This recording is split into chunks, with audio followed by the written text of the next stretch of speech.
مع كل مرة منتخب مصر كان بيدور على مدرب كان اسمه حسام حسن هو العامل المشترك بين جميع الأسماء. نادى وطالب به جميع المحللين، وأخيرا اتحاد الكرة بيلبي النداء، ورسميا اتحاد الكرة بيعلن تعيين كابتن حسام حسن مديرا فنيا لمنتخب مصر. ولحد دلوقتي لما يتم الإعلان عن الجهاز المعاون، لكن الأخبار بتقول إنه بالتأكيد إبراهيم حسن هيكون هو مدير الكرة، طارق سليمان هيكون المدرب العام، وهيكون وليد بدر الإداري، ومدرب الحراس لسه ما طلعوش تصريح رسمي. بيقولوا ان كابتن حسام عايز تعفان الصغير، واتحاد الكرة عنده ترشيحات تانية سواء طارق سليمان او محمد عبد المنصف، عشان كده لسه ما تمش الاعلان رسميا عن الجهاز المعاون لكابتن حسام حسن. قبل ما نتكلم عن كابتن حسام حسن، عايزه بس اسال اتحاد الكرة سؤال.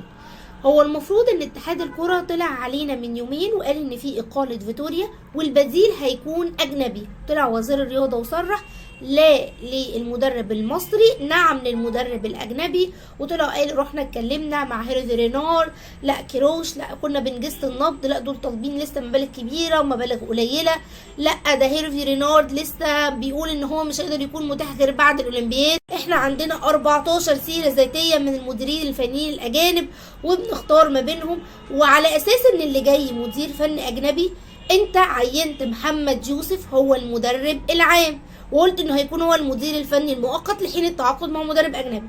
وسبحان الله، وبعديها طلعت قلت نعم للمدرب المصري. مدرب المصري هو انسب حد للفتره دي، احنا ياما حققنا انجازات مع المدرب المصري، انتوا ناسيين الجوهري وناسيين حسن شحاته. ومادام قلنا مدرب المصري فالاختيارات كانت معروفه، واكتسبها المرة دي حسام حسن بعد طول انتظار، وكان دايما اسمه بيتردد لدرجة ان ابراهيم حسن طلع وقال لنا هو يعني مش مصري، هو انتوا بتختاروش حسام ليه؟ ومحدش عارف بقى هما ليه اصلا من الاول كانوا عايزين اجنبي، وليه غيروا رأيهم دلوقتي المدرب المصري. ولكن اللي عارفينه ان حسام حسن يستحق فعليا انه يدرب منتخب مصر. هتتفق او تختلف عليه كمدرب، لكن مستحيل ان انت تختلف على خبراته سواء كان كمدرب او كمان كلاعب. لو كده اتكلمت بقى على مميزات وعيوب حسام حسن، متهيألي كل الناس عارفاها وكل الناس عارفه مميزاته ايه. يمكن حسام حسن بيعيبه العصبيه، الحده، الخلافات اللي ممكن تكون مع النجوم، بالاخص بعد تصريحه الاخير ان محمد صلاح لو كان عمل كده ويسافر ما كنتش هقول له يرجع. شخصيته القويه اللي معروف بيها حسام حسن، واللي هي دي كانت مقلقه تقريبا اتحاد الكوره اللاعبين من التعاقد مع حسام حسن اعتقد طوال الفتره اللي فاتت. ايه اللي جد وخلاهم المره دي يقرروا حسام حسن؟ ده قرار محدش عارفه. فكره بقى ان يكون عندك لاعب نجم ويكون هو اللي واخد الصوره كلها مش هتحصل، لان انت بتتكلم اصلا عن مدرب نجم، فاعتقد ان المدرب هو هيكون نجم الفريق. ولكن لازم تتكلم ان حسام حسن عنده مميزات كويسه جدا، سواء في الروح القياديه اللي عنده، الاجواء اللي بيدخلها على اي فريق هو بيلعب معاه او مع اللاعبين، روح المكسب، ان هو دايما متربي ان هو عايز يكسب، ان هو لازم ان هو يعمل افضل اداء. ومع منتخب مصر فالتركيبه دي ممكن تطلع حاجه كويسه لو قدر حسام وابراهيم يسيطروا على العصبيه ويعرفوا ان هم يتعاملوا مع النجوم اللي موجودين. كمان حسام حسن عنده ميزه مهمه جدا، انه اكتشف لعيبه كتير جدا، وده هيساعد منتخب مصر في انه يعمل قوام ما بين الخبرات وما بين اللعيبه اللي ممكن حسام حسن يدخلها على التشكيل. يمكن يعيب حسام حسن انه درب فرق كتيره جدا، ودرب طبعا منتخب الاردن ووصل معاهم لليفل عالي جدا، ولكن هو لحد دلوقتي لم يحصد اي بطوله، واتمنى انه يحصد اول بطولاته مع منتخب مصر. انتوا بقى برايكم ده كان الحل الافضل فعلا التعاقد مع حسام حسن، ولا كان ممكن يكون في مدرب تاني هو اللي يكون موجود في الفتره دي؟ وهل المشكله هي في تغيير بس المدرب الفني فهينصلح الحال كالكوره المصريه، ولا محتاج تغيير شامل في المنظومه كلها؟ كل التوفيق لحسام حسن في تجربته مع منتخب مصر، واتمنى انه ياخد التجربه كامله. هو اول مباراه هيلعب فيها هي البطوله الوديه، ودي حاجه كويسه جدا، ولسه اول مباراه رسميه هتكون في شهر 6، فقدامه فرصه انه يقدر يتاقلم مع اللاعبين ويحط الخطه اللي هو عايز يلعب بيها. تاني حاجه حابه ان احنا نتكلم عنها هي صفقات الاهلي والزمالك في الميركاتو. هنبتدي بصفقات النادي الاهلي يمكن صفقاته كانت محدوده لان هو كان عارف عايز ياخد ايه.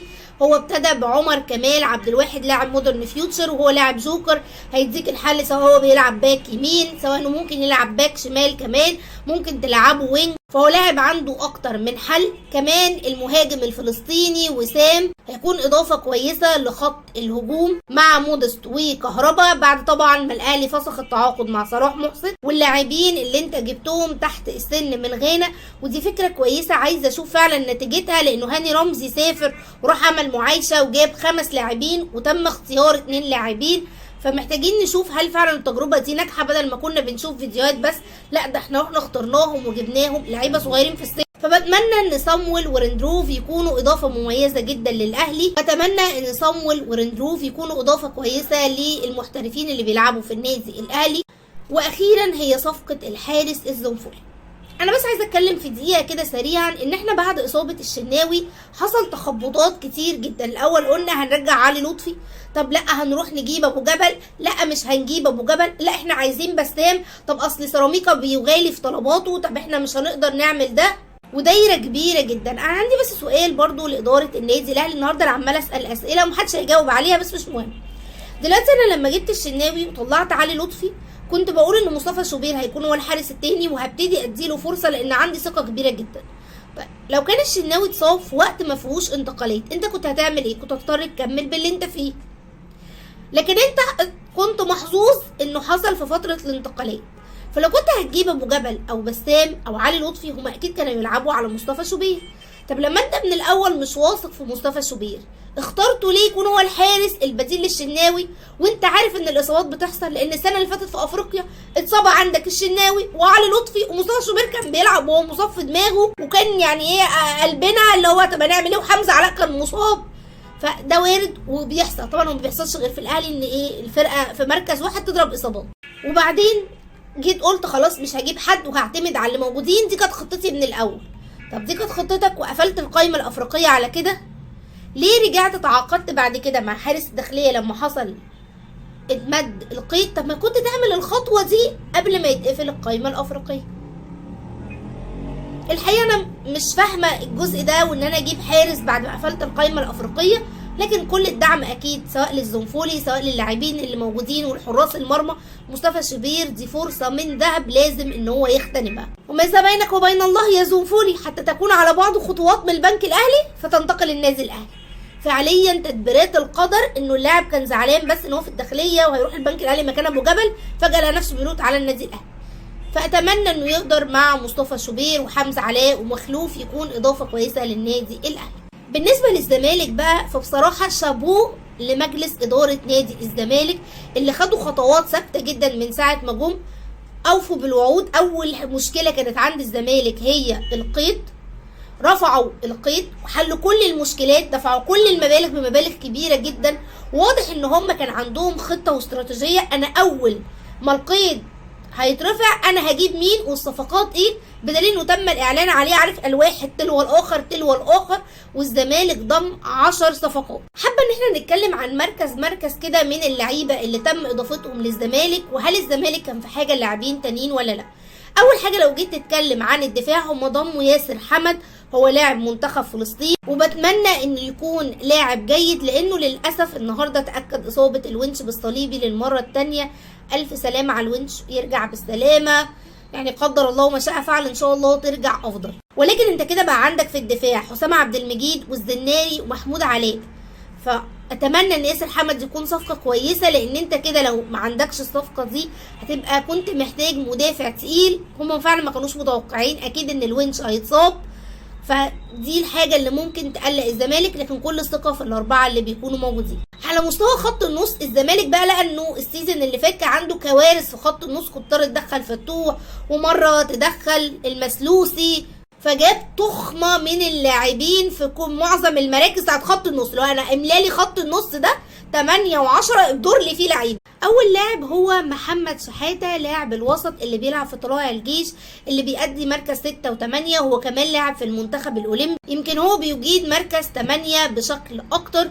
والزمالك ركز في الصفقات بتاعته على لعيبه يكون عندها حس كروي عالي جدا، عندهم رؤيه في الملعب، لانه كان بيعاني جدا من الجزء ده ان مفيش حد يطلع لك بالكره لقدام، فشحاته هو انسب حد ممكن يساعدك في ده. تتكلم عن زياد كمال اللي جاي من انبي، يمكن الصفقه كانت غريبه شويه ومعطيات الصفقه والتعامل معاه، ولكن اكيد ما دام الزمالك وافق على الشروط دي ومتاكد انه يقدر يستفيد منه، هو لاعب كمان في منتخب الشباب. تتكلم كمان عن حد زي سيف فاروق جعفر، حدث ولا حرج، احنا كلنا عارفين امكانياته. عبد الله السعيد، ناصر ماهر، يمكن الثلاث لعيبه دول مش هيكونوا يقدروا في القائمه الافريقيه طبعا لانهم كانوا بيشاركوا مع فرقهم، عشان كده الزمالك كان عنده الفكر انه يدعم بلعيبه تانيين زي احمد حمدي. يمكن الثلاث لاعبين سواء عبد الله السعيد او ناصر ماهر او احمد حمدي، الثلاثه بيجيزوا جدا في مركز رقم 10. ممكن طبعا تقول انه ناصر واحمد حمدي ممكن يلعب 8، بس هما نقطة تميزهم كلهم في انه بيلعب رقم 10، بالذات احمد حمدي اللي يمكن ما خدش فرصة كبيرة مع النادي الاهلي، ممكن تكون دي نقطة انطلاقة ليه في نادي الزمالك. عندهم كلهم رؤية هايلة جدا للملعب، باصرين بشكل مميز جدا، الباصة عندهم عارفين هي طالعة لمين وراحة فين، فدي كلها هتكون اضافة للمدرب الفني، هو يقدر ازاي يطلع التشكيلة، هو بقى يقدر يلعب مثلا بالتشكيلة دي، لان طبعا هيكون في ضغط مباريات لو كملوا في الكونفدرالية، ده اكيد الدوري ده دايما بيبقى مضغوط، هو هيلعب مين في كل مباراة والاحلال والتبادل، مين اللعيبة اللي هيديها اللي هتديله في افريقيا. حلو ان يكون عندك تنوع تقدر ان انت تختار ما بينهم. فكره كمان ان اللعيبه دي هتشغل لك الجناحين، بتتكلم على مصطفى شلبي او زيزو، او الاضافات كمان اللي انت جبتها حد زي محمد عاطف او مهاب ياسر اللي بيلعبوا كاجنحه. مهاب ياسر كمان عنده ميزه الدربلينج وبيروح واحد ضد واحد. واخرهم كان اللاعب الغاني ترافيس، وده لاعب 18 سنه، في حاجه كويسه جدا برضو ان انت بتبني في اللعيبه الصغيرين، بيتقيدوا تحت السن، ما بياخدش مركز معاك مع الاجانب. الحقيقه ان كل دي صفقات هايله، الزمالك عمل فيها ميكس ما بين لاعبين خبرات، بتتكلم بقى على عبد الله السعيد، ناصر ماهر، احمد حمدي، كل دي لعيبه خبرات لعبت قبل كده في الاهلي، بيراميدز وفيوتشر، فلعيبه كمان لعبت مباريات افريقيه، فتقدر تديك ثقل كبير جدا وانت بتلعب في افريقيا، وخبرات، وما بين لعيبه شباب بوتنشال تقدر ان انت تديهم. ودايما الصفقات وهي على الورق كده ما تقدرش تقول اذا كانت هتبقى ناجحه او لا، عامل النجاح هيتوقف على ان اللعيبه تندمج، المدرب يعرف يوظفها، يدوك اقصى ما عندك ويستحملوا الضغط الجماهيري، بالذات في الزمالك والاهلي بيكون كبير جدا. ممكن شفنا كتير قوي لعيبه بتكون متالقه بشكل كبير جدا لما بتلعب مع انديتها، بس اول ما بتروح الاهلي والزمالك بيحصل عندهم مشاكل، فهو ده اللي هيبين مين هيقدر يكمل مع الزمالك. يمكن ناس طالعه بتتكلم عن الباك الشمال، انت ما ضمتش حد، انا شايفه ان فتوح لو رجع لمستواه وانت اوريدي جددت له عقده مع محمد عبد الشافي ممكن يكون كافي جدا. الناحيه الثانيه انت بتتكلم عندك عمر جابر، ممكن كمان المسلوسي، ممكن المهاجمين يكون ما عندكش نفس القوه اللي الزملكاويه كانوا محتاجينها، ولكن انت بنيت خط نص و10 وينجات كويسين جدا ممكن تبني عليهم بشكل كبير. ايه رايكم بقى في صفقات الاهلي وصفقات الزمالك، وشايفين دي كانت كافيه ولا كان في صفقات ممكن تكون افيد للفريق؟